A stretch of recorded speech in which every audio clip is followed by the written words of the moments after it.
Hello, I'm Robert Weissert, and I'm joined by Dominic Calabro, President and CEO of Florida TaxWatch.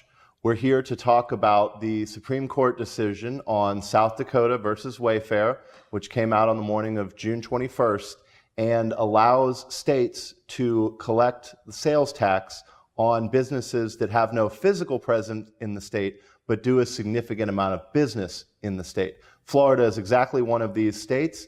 And so, Dominic, how will this decision affect Floridians? Well, Robert, TaxWatch is very, very thrilled to have been on the right side of the rule of law since 2000. So for nearly 20 years, we've been positing this, pushing this, because Floridians want to rely on a sales tax. Floridians do not want to have a personal income tax, to have any other kind of a state property tax or anything like that. So to rely on that, we have to make sure the tax we have in place is viable and modern to serve us for the next 20 or 30 years. So if states can now collect more revenue, isn't that a tax increase?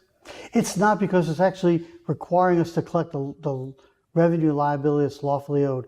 But what we can do to ensure and mitigate that argument is, let's collect this tax, okay?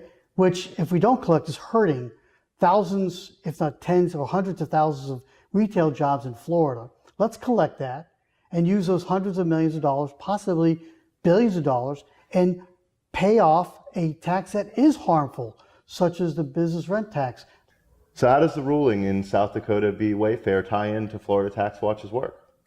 As the state of Florida's premier guide dog, watchdog, and bird dog, Florida TaxWatch has been on the job making sure it can protect the long-term, sound, principled interest of all the taxpayers of Florida. And this Supreme Court decision follows directly in line with those TaxWatch conclusions and recommendations for nearly the last 15 to 20 years.